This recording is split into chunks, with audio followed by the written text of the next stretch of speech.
네, 오늘은 교과 제10과 돌려드림이라는 제목으로 이 교과를 공부하도록 하겠습니다. 먼저 이번 주 교과의 기억절인 요한계시록 14장 13절에 있는 말씀을 우리 함께 읽도록 하겠습니다. 요한계시록 14장 13절에 있는 말씀입니다. 찾으셨으면 우리 다 함께 같이 이번 주 교과의 기억절을 읽도록 하겠습니다. 요한계시록 14장 13절 함께 읽겠습니다. 시작. 또 내가 들으니 하늘에서 음성이 나서 이르되 기록하라. 지금 이후로 주 안에서 죽는 자들은 복이 있도다 하시매 성령이 이르시되 그러하다. 그들이 수고를 그치고 쉬리니 이는 그들의 행한 일이 따름이라 하시더라. 아멘. 네, 이번 주 우리가 공부하게 될 교과는 우리 인생의 노후에 우리가 나이가 들었을 때 재정을 어떻게 관리해야 하는지, 우리가 청지기로서 어떻게 살아야 하는지에 대한 그런 권면을 주고 있습니다. 여러분, 우리가 1년 1년 한 해 한 해 이렇게 나이가 들어감에 따라 우리 사람은 여러 가지 걱정들이 생기게 됩니다. 물론 저는 아직 젊은 30대에 불과하지만 저도 조금씩 이제 한 해 한 해 나이가 들어가면서 저도 가지게 되는 걱정들이 조금씩 늘어나게 되었는데요.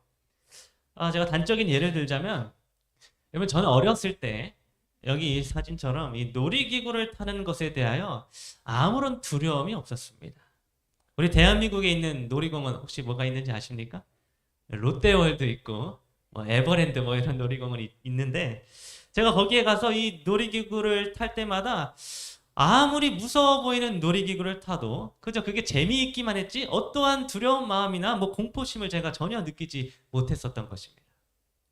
그런데 여러분, 요즘에 제가 나이가 한 살 한 살 이렇게 늘어감에 따라서, 그리고 제가 결혼을 하게 되고 가정을 이루어가게 된 이후에 갑자기 어느 순간부터 이 놀이기구가 무서워지기 시작하였습니다.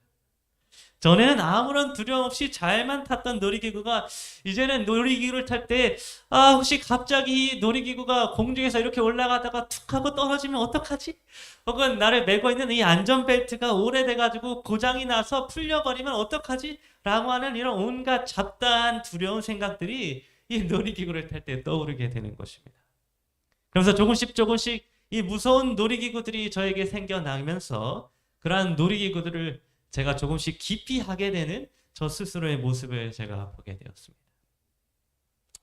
여러분, 그래서 저는 나이가 들어감에 따라서 걱정거리가 많아진다라고 하는 말이 무슨 의미인지를 제가 요즘에 점점 깨닫게 되었습니다.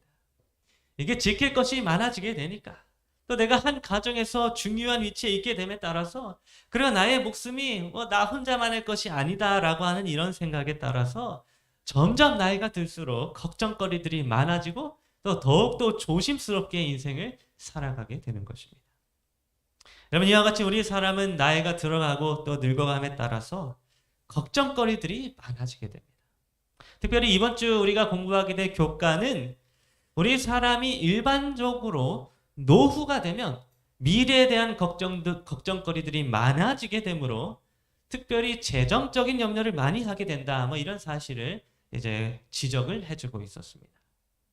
여러분, 우리 사람은 나이가 들면 자신의 죽음을 대비하면서 자녀들에게 물려줄 재산을 염려하게 되고, 또 나의 후손들이 잘 살 수 있도록 재물을 축적하는 데에 관심을 자연스럽게 가지게 된다고 하는 것입니다.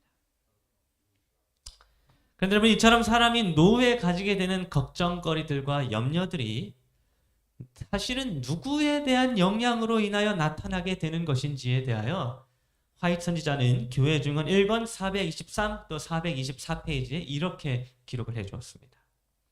나이 많은 사람들은 그들의 정신적 능력이 쇠약해 가고 있다는 것을 시인하고 인정하지 않으려는 경우가 흔히 있다.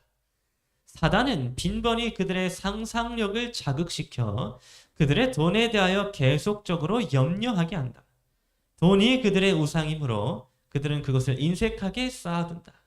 그들은 장차 어느 때에 궁핍해질 것이라는 염려 때문에 이런 모양으로 자기 자신을 끊임없이 궁핍한 처지에 둔다.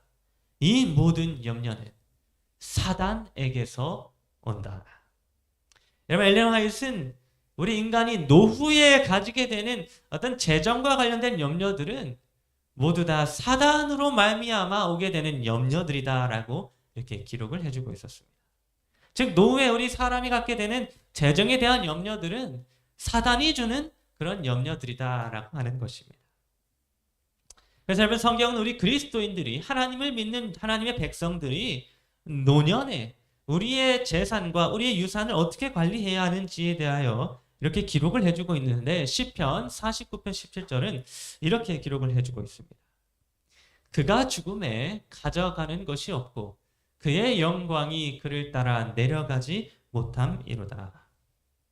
여러분 이 성경은 사람이 죽게 된 이후에는 그 손에 가져갈 수 있는 것이 아무것도 없다라고 그렇게 기록해 주고 있었습니다. 아무리 살아생전에 가진 것이 많아도 죽으면 아무 소용이 없게 된다는 것입니다. 그래서 디모데전서 6장 6절과 7절은 이렇게 기록합니다.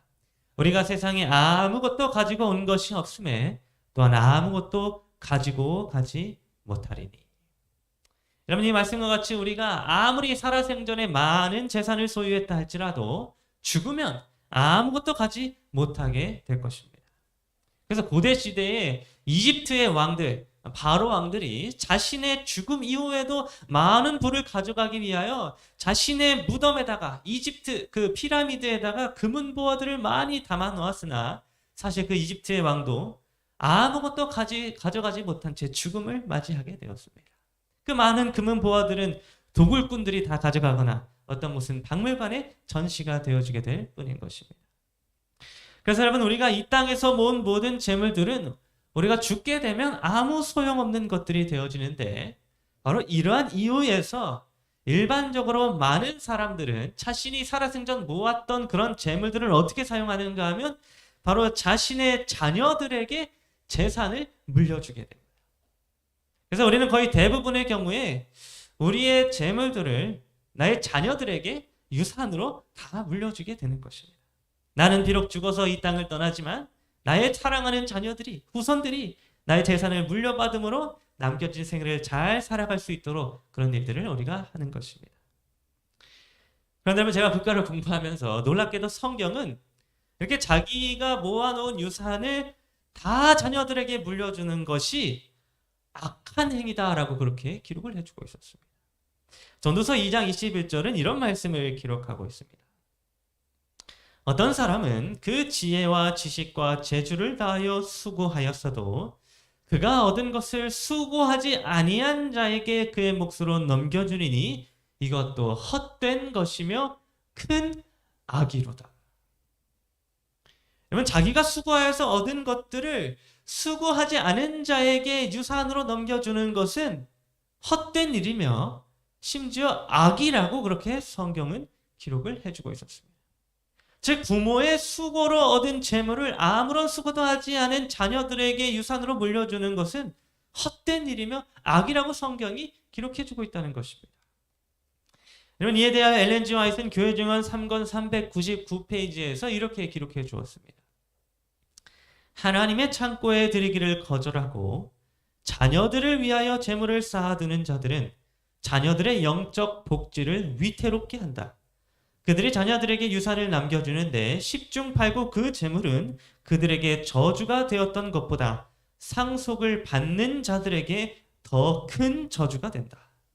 부모들이 저들의 자녀들에게 남겨줄 수 있는 최선의 유산은 유용한 노동에 대한 지식과 사심없는 자선으로 특징 지어진 생애의 모본이다.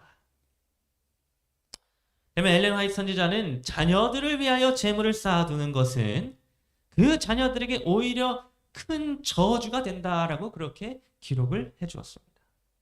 그러니까 수고하지 않은 자녀들에게 재물을 다 물려주는 것은 어쩌면 자녀들에게 저주가 될 수도 있다라고 기록해주고 있는 것입니다.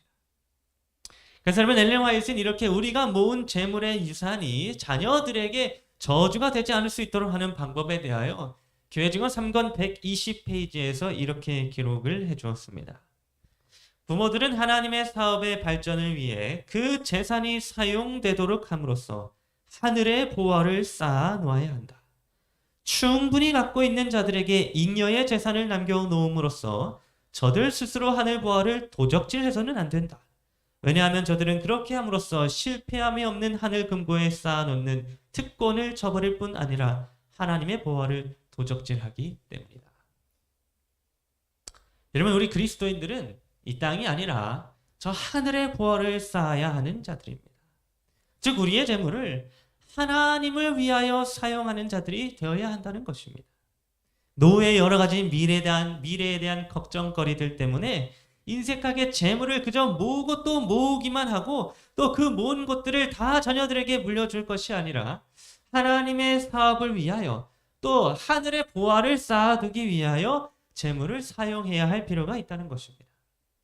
물론 여러분, 우리는 우리의 자녀들, 우리 사랑하는 자녀들을 위하여서도 재산을 물려줄 의무가 분명히 있습니다. 자녀들이 경제적인 어려움을 겪고 있는데 하나님의 사업만을 위한다고 자녀들을 나몰라라 하는 것 또한 하나님의 뜻이 아닌 것입니다. 그러나 이미 충분히 갖고 있는 자녀들을 위하여 더 많은 재물을 계속해서 쌓아두기만 하는 것은 하늘의 보화를 도적질하는 것이다 라고 화이트보이는 기록해주고 있습니다. 즉 우리의 유산은 자녀들에게 전부 물려줄 것이 아니라 하나님의 사업을 위하여 사용되어질 수 있도록 해야 한다라고 선지자는 권면을 해주고 있는 것입니다. 그리고 그렇게 하지 않으면 그것이 하늘의 보화를 도적질하는 일이 된다라고 그렇게 권면을 해주고 있는 것입니다. 여러분, 시편 24편 1절은 이런 말씀을 기록을 해주고 있습니다. 땅과 거기 충만한 것과 세계와 그 가운데 사는 자들은 다 여호와의 것이로다. 여러분, 이 말씀은 우리 그리스도인들이 우리의 재산과 우리의 유산을 어떻게 관리해야 하는지에 대한 그런 이유가 이 말씀 속에 내포되어져 있습니다.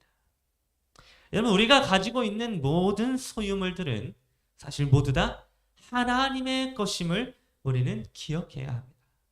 우리가 가진 모든 것들이 다 하나님의 것이라고 성경이 그렇게 증언을 해주고 있는 것입니다. 그러므로 우리는 우리가 가지고 있는 소유물들을 하나님께 다시 돌려드려야 할 그러한 의무가 있습니다. 우리는 우리의 재물을 사랑하는 가족들과 또 우리의 이웃들을 위하여 사용할 뿐만 아니라 그 중에 남은 것들을 하나님께 돌려드려서 하늘 창고에 쌓아두어야 할 그러한 의무가 있는 것입니다. 그런데 여러분, 이렇게 우리가 우리의 것을 하나님께 돌려드려야 할 필요가 있다라고 하는 이 말씀에 어떤 사람들은 이런 생각을 하기도 합니다. 그러면 내가 평소에는 좀 아주 인색하게 살다가 죽기 직전에 내가 죽을 위기에 처하게 되었을 때 그때가 가서 하나님을 위하여 베풀며 살아가야 되겠다. 그렇게 하는 생각을 하기도 하는 것입니다. 즉 평소에는 나와 내 가족들만을 위하여 재물을 사용하다가 죽기 직전이 되어서야 남은 재물들 중에 얼마를 하나님을 위하여 사용하면 되지 않는가? 이렇게 생각을 하는 것입니다.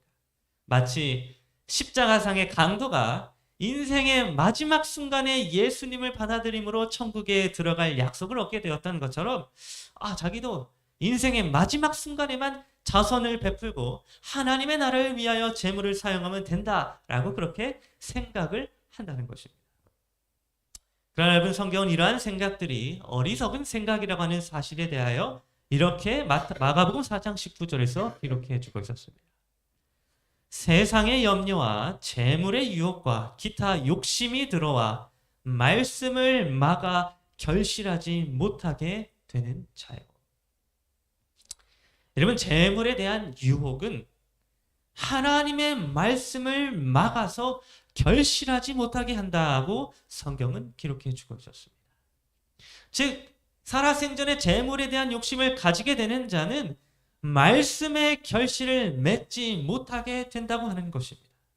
그러한 자들은 하나님의 말씀을 마음 가운데에 바르게 받지 못하게 되며 말씀 그 자체이신 예수 그리스도가 우리 마음 가운데에 들어오지 못하게 막는다고 하는 것입니다. 여러분, 교회 증언 5권 154페이지에서 엘렌 화이트는 이와 관련하여 이렇게 기록을 해주었습니다.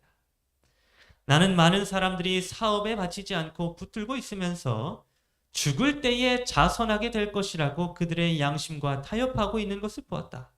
그들은 살아있는 동안 무엇인가를 주기 위하여 하나님을 믿는 믿음과 신뢰를 좀처럼 발휘하지 않는다. 그러나 임종시로 한정된 자선 행위는 그리스도께서 그분을 따르는 자들에게 요구하시는 바가 아니다. 그것은 살아있는 자들의 이기심에 대한 변명이 될 수 없다. 여러분, 여기 있는 이 선지자의 글처럼 우리는 죽기 직전에 자선을 베풀 것이 아니라 살아있을 때에 선한 행위를 베풀며 살아가야 합니다. 재물에 대한 욕심을 버리고 하나님을 위하여 보화를 하늘 창고에 쌓아두게 될 때에 하나님의 말씀이 우리의 삶 속에서 열매를 맺게 되고 예수 그리스도라고 하는 말씀이 우리 가운데 임하게 하여 우리로 하여금 영원한 생명을 얻게 하는 것입니다. 여러분, 제가 이번 주 교과를 공부하면서 저는 과연 나중에, 아직 자녀는 없지만 제가 나중에 자녀를 위하여 물려줘야 할 유산이 있다면 그게 무엇일까라고 하는 그런 생각을 해보게 되었는데, 여러분, 사실 저는 재산적으로는 자녀에게 물려줄 것이 별로 없을 것입니다. 제가 목회를 무사히 은퇴할 때까지 만약에 쭉 하게 된다라고 가정을 한다면 그때 가서 제가 자식에게 물려줄 게 얼마나 있을지 사실 걱정이 되는 것입니다. 오히려 저는 유산을 어떻게 물려줄까에 대한 걱정보다는 지금 현재 내가 재정을 어떻게 관리하고 살아가야 할까, 이 문제에 더욱더 관심을 가지고 있는 것이 사실입니다. 그러나 여러분, 그럼에도 불구하고 제가 저의 자녀에게 물려주길 원하는 유산이 있다고 한다면 그것은 분명 예수 그리스도를 믿는 믿음의 유산일 것입니다. 여러분, 우리의 자녀가 또 우리의 후손이 예수 그리스도를 믿는 믿음을 갖게 되는 것보다 더 기쁜 일은 아마 이 세상에 없을 것입니다. 그 유산은 내가 열심히 노력한다고 줄 수 있는 것도 아니며 내가 성실하고 근면하게 일을 한다고 줄 수 있는 것도 아닙니다.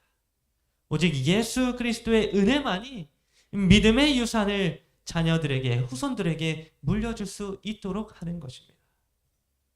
여러분, 때때로 이 목회자의 자녀들 중에서 믿음에서 벗어난 자녀들을 보게 될 때면 참으로 안타까운 마음이 들게 됩니다. 사실 저도 목회자의 자녀로서 살아가면서 믿음에서 벗어날 뻔한 적도 사실 많이 있었습니다. 그러나 예수 그리스도의 은혜가 저로 하여금 믿음을 끝까지 지키게 하였으며 오늘날까지 제가 목회를 할 수 있도록 하였습니다. 여러분, 아마도 저의 부모님은, 목회를 하고 계신 저의 부모님은 저에게 물려줄 재산이 많이 없어도 크게 안타까워하지 않으실 것입니다. 또 저에게 줄 수 있는 땅이 없어도, 저에게 물려줄 수 있는 좋은 건물이 없어도 막 크게 안타까워하지 않으실 것입니다. 왜냐하면 저의 부모님이 믿고 있는 예수 그리스도를 제가 유산으로 물려받았을 뿐만 아니라 그 믿음을 지키고 있기 때문입니다. 여러분, 오늘 저와 여러분 모두가 우리가 이 땅에서 쌓아야 할 재물은 이 땅에 있는 것이 아니라 저 하늘에 있다고 하는 사실을 기억하게 되기를 간절히 바랍니다. 우리는 우리의 보화를 하늘에 쌓아두어야 하며 우리의 재정을 하늘에 적립해야 하는 것입니다. 우리가 마침내 살아가야 할 곳이 이 땅이 아니라 저 하늘이기에 우리는 저 하늘에서 살아갈 날들을 그리면서 그곳에다가 하늘 재정을 미리 마련해 두어야 하는 것입니다. 그래서 청지기에게 보내는 기별 342페이지는 이렇게 기록을 해주고 있습니다. 하나님의 사업의 받침으로 그대는 그대 자신을 위하여 보화를 하늘에 쌓아두고 있는 것이다. 그대가 하늘에 쌓은 모든 것은 재난이나 손실의 위험이 없으며 영원하고 사라지지 않는 재물로 증가될 것이다. 그것은 하늘나라에 있는 그대의 재정에 적립될 것이다.